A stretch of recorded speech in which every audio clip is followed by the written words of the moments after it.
19-year-old Ben King is an amateur jockey from Garsington with his eyes on the big time. We began filming a documentary about Ben at Ascot in April. A week later, we received the news that Ben was in intensive care after being trampled in a racing accident at Atherton. 3 weeks and a miraculous recovery after that, Ben was back home and intent on racing again. This is his story. So Ben, what happened? Well, I'm not actually sure. All I remember is cantering down to the start of the race, and then I ended up in hospital, sort of came out in hospital, so I'm really not sure. Now you were on Ickfadokie, which is the horse you were riding when we filmed you at Ascot. Yes, that's right. Same horse. Same horse. Do you have no recollection at all of the accident? No, not at all. I don't remember even jumping the first or second fence, or even going into the fence that caused the problem. Which number was the fence? I think it was the seventh fence. Seventh. It was the open ditch, which is fenced with sort of a big dugout ditch in front of it. Ickfadokie jumped the well at Ascot, but he's not always the best of jumpers, so it didn't really help that it was the big open ditch. Right. Okay. So it was a difficult jump, the one you fell at. Well, they are known as difficult. I mean, this one was just like any normal fence, but they always are. All the open ditch is coming up, so they are sort of a tricky fence. Okay, so your memory kind of starts and stops. Your memory stops rather at the point you rode up to the start line. That's right. And you remember everything before that, do you? I remember walking out to the paddock, getting changed, chatting to other people that were riding in the race, sort of, and what have you, and watching other races during the day. But my memory is just going down to the start, and that's it. Okay, and then you woke up in hospital? That's right. But even then, I don't remember. Apparently, I woke up in hospital and chatted to people before I had the operation, which meant I couldn't talk. But I don't remember any of that. I only really remember the last sort of week in hospital. Mm-hmm. What do you remember what you thought when you woke up in hospital? I mean, no, I don't. No idea at all. Well, I hadn't really got a clue why I was there. I mean, my dad had told me I'd fallen off, and I think it was more of a disbelief. I thought, oh, I can't have fallen off. That, that's not right. Right. Because I always believed, well, I knew I'd fall off, but I thought it'd be difficult for me to fall off and end up in hospital. So I didn't really believe him, but apparently that's what's happened. So. Do you think you thought that racing was a dangerous sport before you came off? Well, I didn't think, oh, it's a dangerous sport. I mean, I knew people would hurt themselves in it, but I didn't think, oh, I'm doing a dangerous sport or anything. It was just a sport that I like doing. Yeah. So. That you really love doing. Yeah, I mean, it's not really dangerous, but it does have a few sort of injuries. But you just got to be careful, really. What horses? It's all about what horses you ride mainly. Yeah. And how good they are. I remember when I saw you in hospital, you were asking about your training, and you were very concerned that you'd sort of missed your training, and that you ought to be, or you should be running, and that your athletics coach was going to be cross with you because you'd. Yeah, I'd missed a bit of training, and the athletics coach was sort of saying it's coming up to the track season. You don't want to be missing any training, and I think I'd missed sort of 2 weeks of training. And I was a bit sort of worried about putting on weight and what have you, and not being able to run and, losing your fitness. So it was almost like for you that normal life was sort of carrying on, and this was a blip. That sort of, your experience of the accident was kind of almost a bit annoying and. Well, I sort of missed 10 days I think it was, of sort of life. You know what I mean? I mean. Sort of went to sleep on Sunday, which was the day I was racing, and then sort of woke up on the whatever day, 10 days later. So you've just been really, really laid back throughout. You were laid back before, you're a laid back person, and all the way through you've been really laid back. I mean, when I came to visit you, the first time you were actually conscious, because I came to see you just a couple of days after the accident, and you were really sort of out. You'd had a lot of tranquilizers painkillers, I think, and things to keep you Yeah. asleep. But when I came to see you and you sort of woke up, you wrote on a sheet of paper, have you come for the big interview? Which I suppose this is what this is, Yeah, finally. see, things I don't like that I don't remember. So. Yeah, you don't remember, but your sense of humour was there. And Yeah, I suppose it was, but no, I don't remember any of that. you obviously weren't thinking, oh my God, you know, what's going to happen to me? Am I going to recover? Am I going to be all right? No. I think... Which is what everyone else was thinking. Well, I was sort of oblivious to that fact. I didn't know sort of what happened or what the doctors had been telling everyone. So to me, it's just sort of like waking up in bed. Well, just not a normal bed, really. Yeah. So at no point did you think, you know, this might be really serious, or am I going to be able to get up and walk away from here? no, it sounds stupid. I mean, I could feel my legs. Yeah. So I never really thought, God, this is really bad. This is really awful. What's going to happen? Because I was sort of oblivious to it all and what happened. So.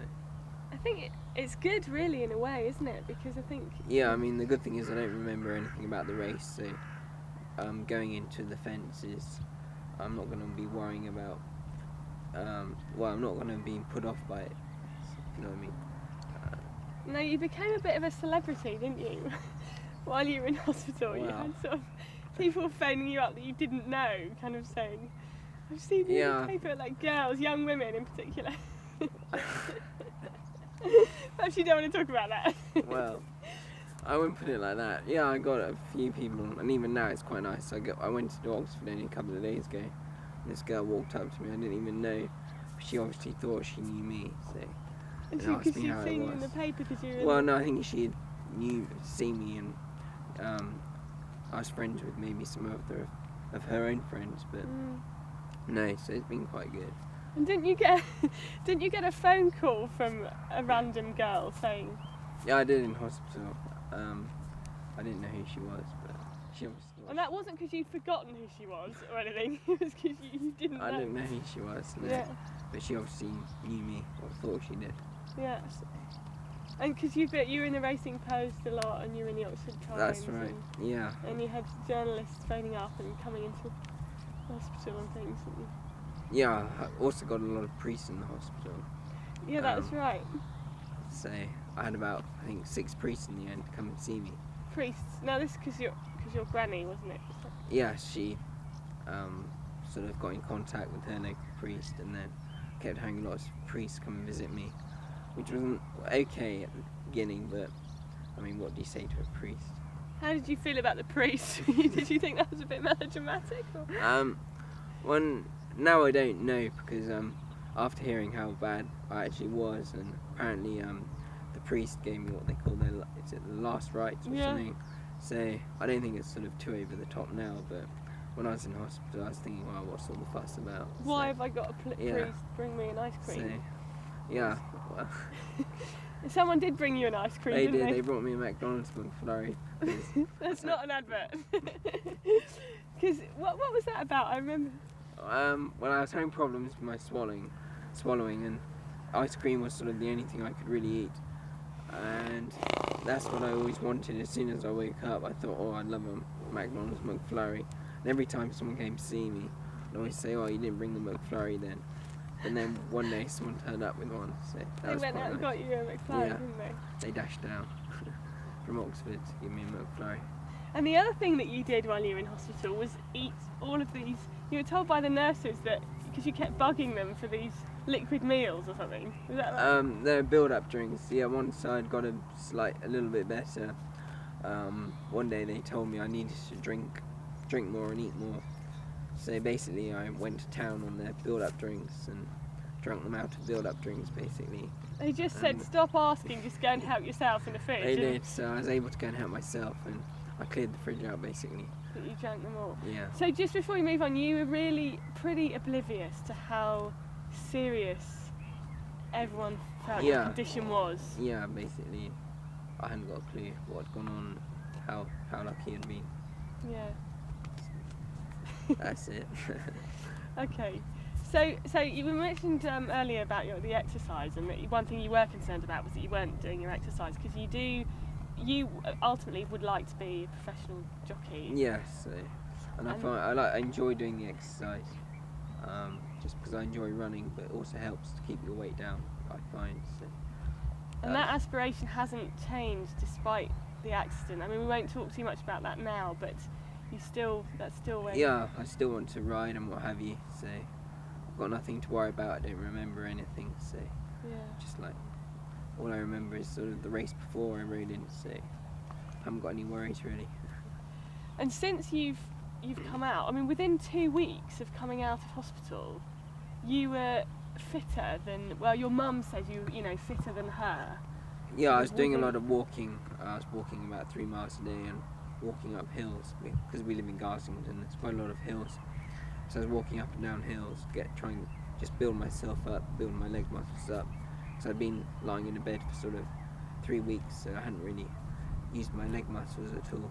And you lose condition very quickly, don't you, when you lie still for that long? Yeah, apparently you do. Yeah.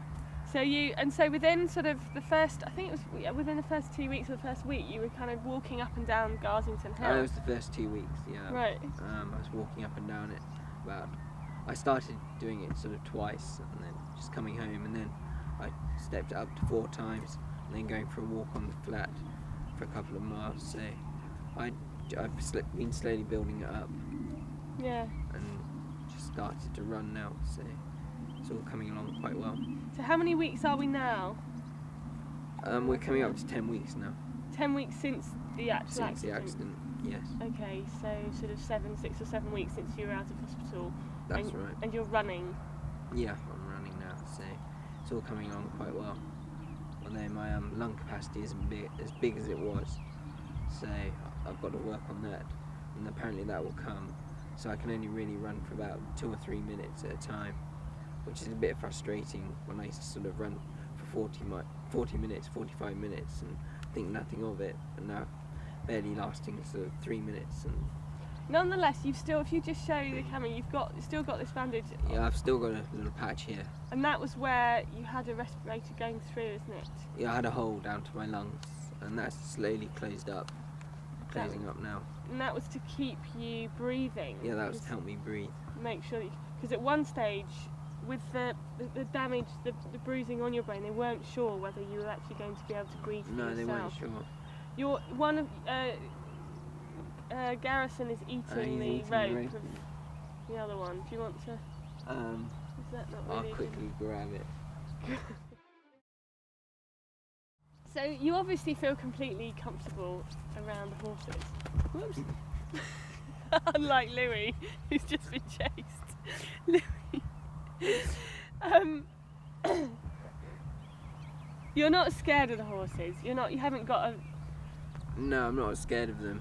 I've been riding them since I was sort of 2. Yeah. So. Does it seem like a silly question? No, it doesn't seem like a silly question. It's just because I can't remember anything. I'm not sure if I did remember any of the accident, whether I would be scared of them, because I have been sort of riding them every day and sort of had something to do with horses since I was about 2. So I don't think I actually would be scared of them, even if I could remember anything. Yeah, because you've got so much history with them. And yeah. But we were talking about where you had a respirator go through, and so do you think you're asking a bit too much of yourself to sort of be running and jumping and? Well, you've got to sort of push yourself to get fitter. So I suppose you are in a way, but if you want to get fitter and what have you, you've got to sort of put the pressure on your body to do it. So.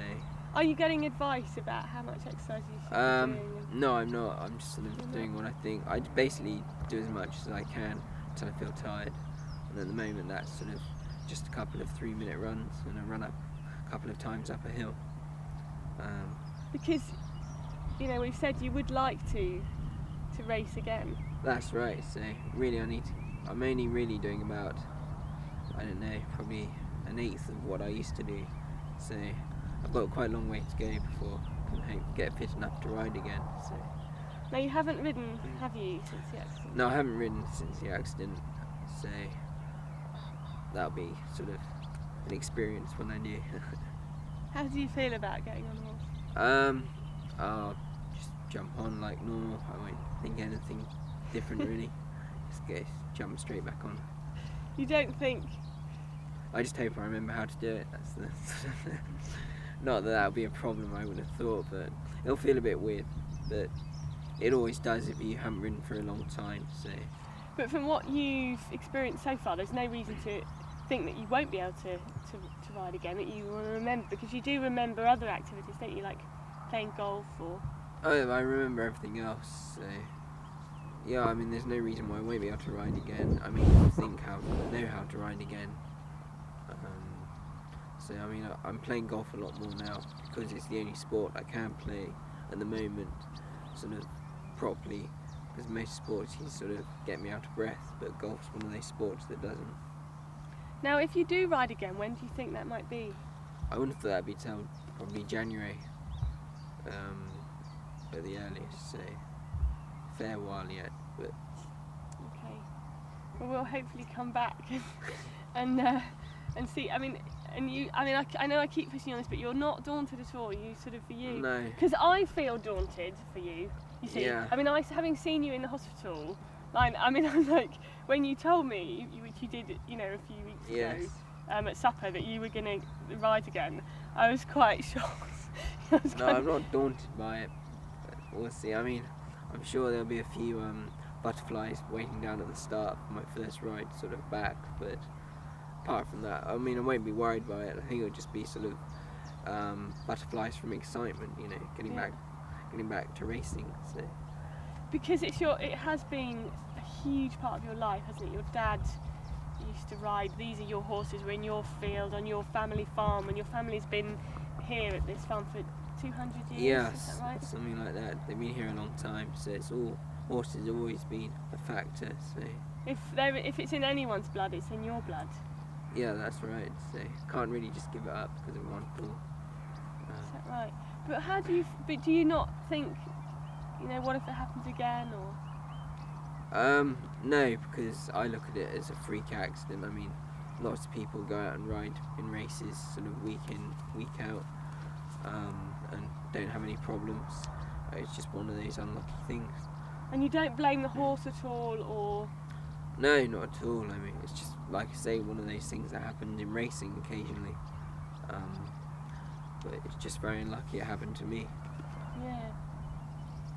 I mean, basically, if you don't remember something...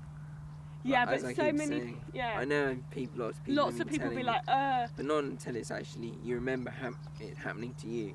Yeah. You're not really going to be bothered, so...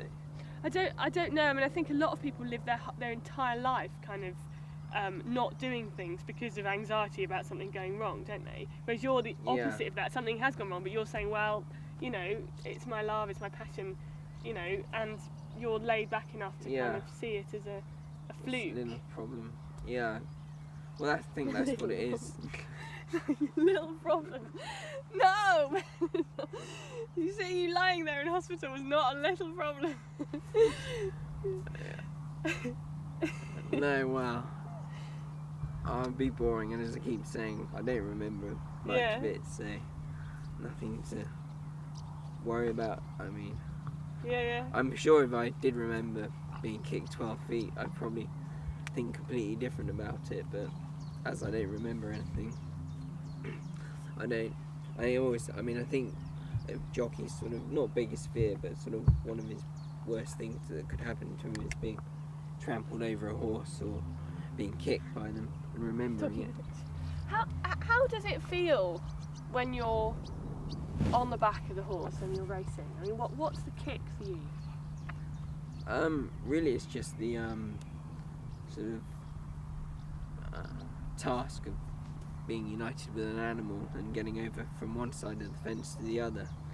I mean, really, you don't think, if you're racing in a 3-mile race, you don't think you're in a race till about the last half a mile.